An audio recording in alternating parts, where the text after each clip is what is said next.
October 26th, Milli was born about 5 o'clock. It was a textbook birth. We had our precious little girl and she was amazing. The next day, I was really looking forward to having my first full day at home with her. I didn't go to work first thing in the morning, but I had a meeting in the afternoon. It was only a mile up the road, and I said to Claire, I'll keep my phone with me. The midwife that was coming to do a 24-hour check, she was doing all the hip movements on Milli, and the next thing she just stopped breathing completely.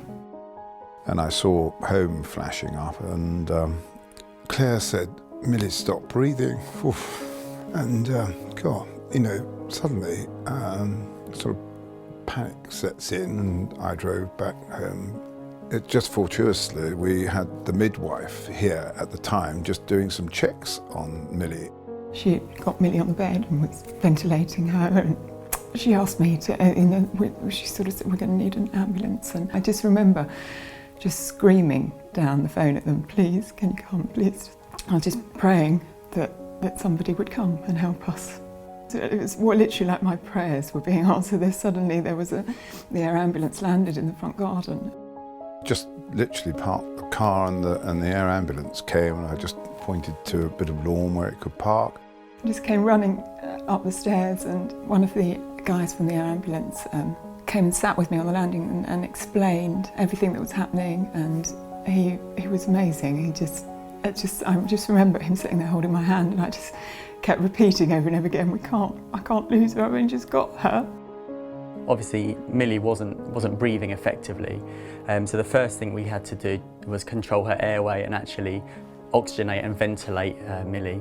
While this was being done, we also recognised that her blood sugar levels were dangerously low. With the baby so small, it's very difficult to actually gain IV, intravenous access. I gave her injected pins into her legs because they couldn't find a vein and they didn't have time. And as I understand it, if he hadn't have diagnosed it and done what he'd done, Milli wouldn't be here today.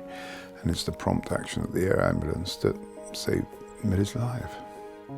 They'd got her stable enough to then put her on the ambulance and take her to Adam Brooks.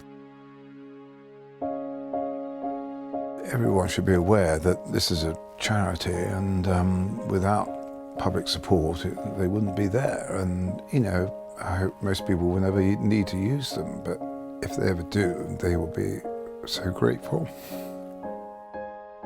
10 months on, and Milli is amazing. She's a thriving little girl. She's enriched our lives so hugely, and I am so grateful to the air ambulance, because who knows what would have happened if they hadn't have come to help us on that day.